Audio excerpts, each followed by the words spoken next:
გამარჯობათ, მოგესალმებით ყველას, ძალიან დიდი მადლობა მობრძანებისთვის, ვინც თვალყურს ადევნებდა წინა კვირაში, თქვათ ეროვნული ბიბლიოთეკის აქტივობას, მოიხსენება რომ ბიბლიოთეკამ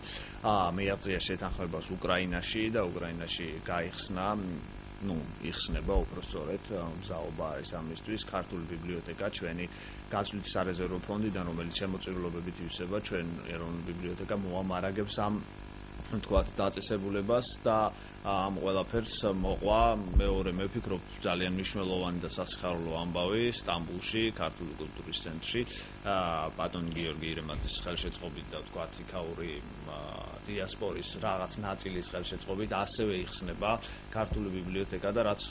რომ მნიშვნელოვანია ეს ხდება გაცილებით თქვათ სწრაფად და უკვე მიაქვთ წიგნები ქართული ბიბლიოთეკისთვის, წიგნები, სხვადასხვა ტიპის გამოცემები და ვფიქრობ რომ სადღაც ერთ თვეში ჩვენ შევძლებთ ქართულ გამომცემლებთან ერთად, ისევე როგორც თქვათ ჩვენი ძალებით და ასევე ჟურნალ-გაზეთების გამომცემლებთან ერთად მეტნაკლებად სრულყოფილი პატარა ბიბლიოთეკა გავაკეთოთ ბიბლიოთეკა, რომელიც უზრუნველყოფს იქაური ქართველებისთვის, თქვათ, მისაწვდომობას ქართულ წიგნზე, ერთი მხრივ ბუნებრივია ჩვენ ვითვალისწინებთ იმას, რომ რაღაც ნაწილისთვის ქართული არ არის მშობლიური ენა და შესაბამისად შევეცდებით, რომ თქვათ ისეთი ტიპის წიგნები მივაწოდოთ, რომელიც შედარებით ადვილად იქნება აღქმული მათ მიერ, ან თქვათ სახელმძღვანელოები, ან ლექსიკონები და ასე შემდეგ, მაგრამ ასევე ვითვალისწინებთ იმას, რომ ძალიან ბევრი ქართველი ცხოვრობს, რომელსაც შეუძლია თავისუფლად იკითხოს და ვფიქრობთ, რომ თქვათ მხატვრული ლიტერატურა მივაწოდოთ, ლიტერატურა, რომელიც თქვათ მათ ისევ შეუნარჩუნებს კავშირს ქართულ ენასთან, ქართულ მხატვრულ ლიტერატურასთან და ეს ყველაფერი ვფიქრობ, რომ ქმნის ძალიან მნიშვნელოვან პრეცედენტებს ქართული კულტურის საზღვარგარეთ გატანისა და ეს გამოიხატება თუნდაც იმაში, რომ რამდენიმე ქვეყნის თქვათ კულტურის სახლი, ქართული კულტურის სახლი უკვე შეგვეხმიანა ზუსტად სტამბულის ინფორმაციის დადების შემდეგ და თქვათ აი პარიზიდან უკვე გვაქვს შემოთავაზება. რაც შეეხება კონკრეტულად აი ამ ბიბლიოთეკის გახსნას, ვფიქრობთ, რომ ეს არ უნდა იყოს ერთჯერადი აქტი სტამბულში ქართული კულტურის სახლთან ურთიერთობისა და უნდა შევეცადოთ ყველა შემთხვევაში, რომ თქვათ ეს პროცესი იყოს ორმხრივი და არ ითვალისწინებდეს მხოლოდ და მხოლოდ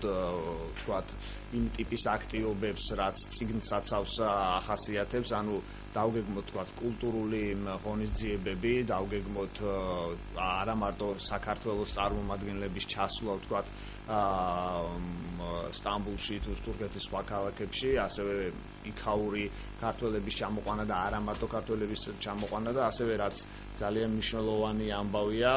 პროექტის სახით, ბუნებრივია, მონახაზის სახით არსებობს იდეა, რომ ვეფხისტყაოსნის კიდევ ერთი ქართული გამართული თარგმანი შედგეს თურქულ ენაზე. ეს რაღაც აზრით შეიძლება შეეხმიანოს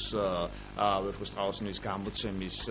ბეჭდური გამოცემის 300 წლის თავს და მე ვფიქრობ, რომ თქვათ ამ ყველაფრით მოხერხდება ის, რომ ქართული კულტურის კერა, რომელიც აქამდეც არსებობდა თურქეთში და რომელიც ძალიან აქტიურად მოღვაწეობდა, კიდევ უფრო თქვათ თუ შეიძლება დინამიურ სახეს შეიძენს და ამ მიმართულებით ეროვნული ბიბლიოთეკა ძალებს ნამდვილად არ დაიშურებს. მანამდეც ჰქონდა კულტურის ცენტრს საქართველოში თქვათ აქტივობები, ამაზე მირიანი მოგახსენებთ, ღონისძიება ჩატარდა. მანამდე ეგ პატონ გიორგიმ გვესაუბროს თუ რა მნიშვნელობა აქვს ზოგადად ქართული კულტურის კერას სტამბულში, ან უშუალო კულტურის კერას და შემდეგ ბუნებრივია ბიბლიოთეკის აი ამ აქტივობაზეც რომ ვისაუბროთ. მოგესალმებით. პირველში მადლობა მინდა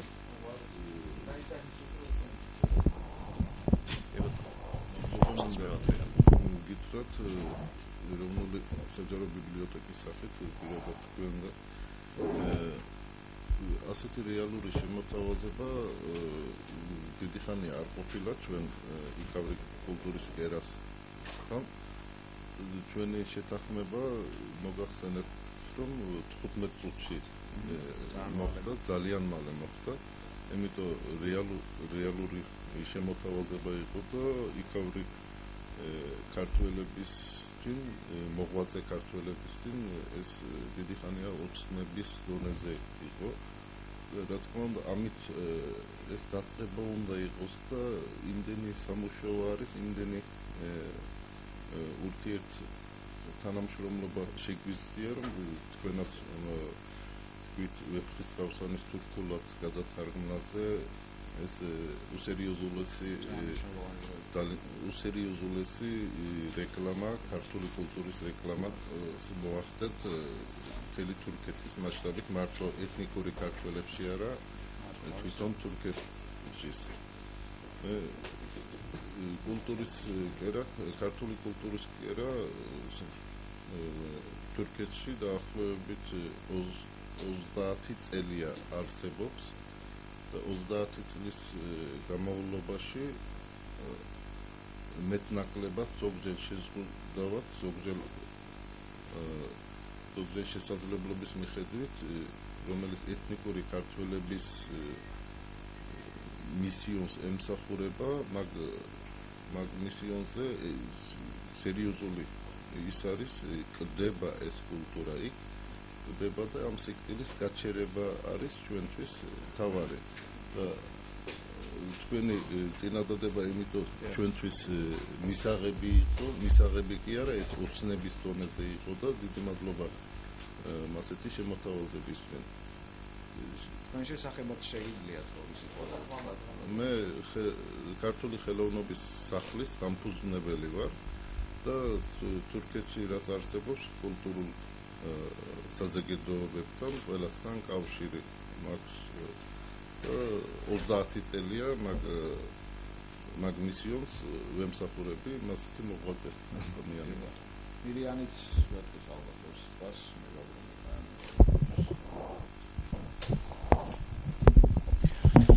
მოგესალმებით. ამ ურთიერთობებთან დაკავშირებით 22-23 ივნისს ეროვნულ ბიბლიოთეკაში მოეწყო კონფერენცია და გამოფენა ქართული წარმოშობის ერთ-ერთი ქართველი პატრიოტის ახმედ მელაშვილისადმი მიძღვნილი გამოფენა, სადაც წარმოვადგინეთ ეროვნულ ბიბლიოთეკაში დაცული ლიტერატურა თურქეთის შესახებ და გარდა ამისა 23 ივნისს იყო საკმაოდ დიდი კონფერენცია, რომელსაც მრავალი ადამიანი დაესწრო, მრავალი სტუმარი იყო ჩამოსული თურქეთიდან და მათ შორის საქართველოდანაც ძალიან ბევრი ადამიანი ამ საკითხი დაინტერესებული დაესწრო და ვფიქრობ ძალიან პროდუქტიული და ძალიან საინტერესო ორდღიანი კონფერენცია იყო ეროვნულ ბიბლიოთეკაში და გარდა ამისა ჩვენ ვფიქრობ და ვგეგმავთ რომ სწორედ კულტურის ცენტრთან ერთად ეროვნულ ბიბლიოთეკაში მოვაწყოთ საკმაოდ დიდი პრეზენტაცია, თუმცა ალბათ არიგზე ბატონ გიორგისა ჩვენ ვფიქრობთ რომ ეს ყველაფერი თქვათ მოეწყობა სადღაც სექტემბრისთვის, ან იმ პერიოდისთვის, როცა უფრო აქტიური იქნება თავისთავად კულტურული სეზონი, თუმცა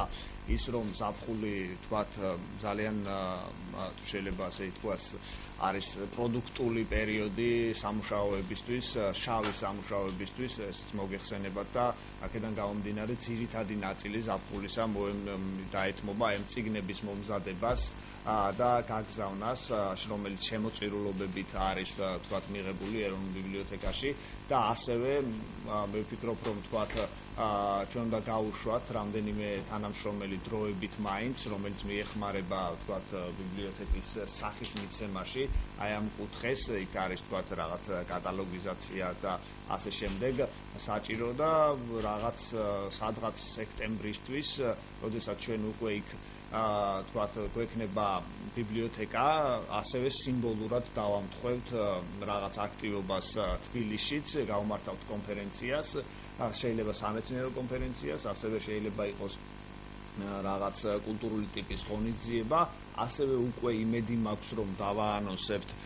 ვეფხისტყაოსნის თქვათ თარგმნის პროექტის შესახებ დეტალებს, ახლა მუშაობა მიმდინარეობს თქვათ უშუალოდ საქართველოში თურქოლოგებთან და ასევე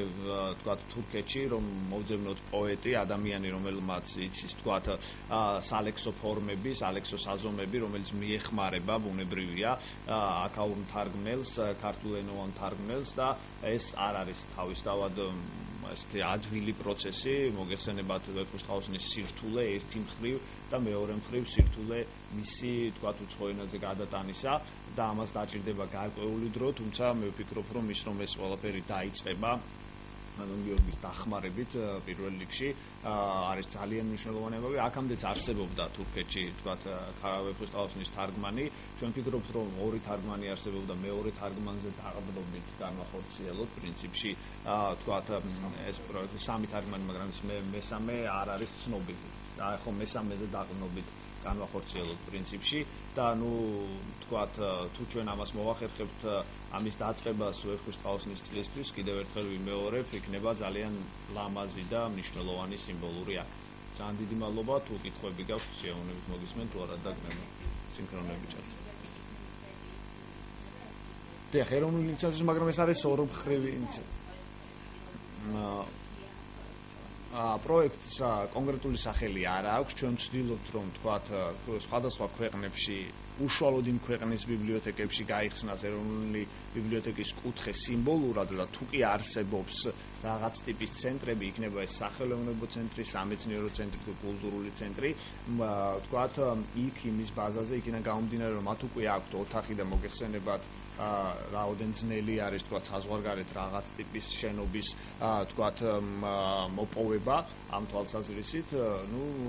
გავმართოთ მოლაპარაკებები და ძალიან სასიამოვნოა რომ თურქეთში ეს ყველაფერი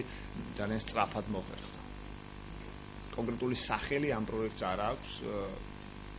ზოგადად რო ვთქვათ, ეს არის ქართული წიგნის პოპულარიზაცია საზღვარგარეთ. თუ კითხვები არ გვაქვს დიდი მადლობა.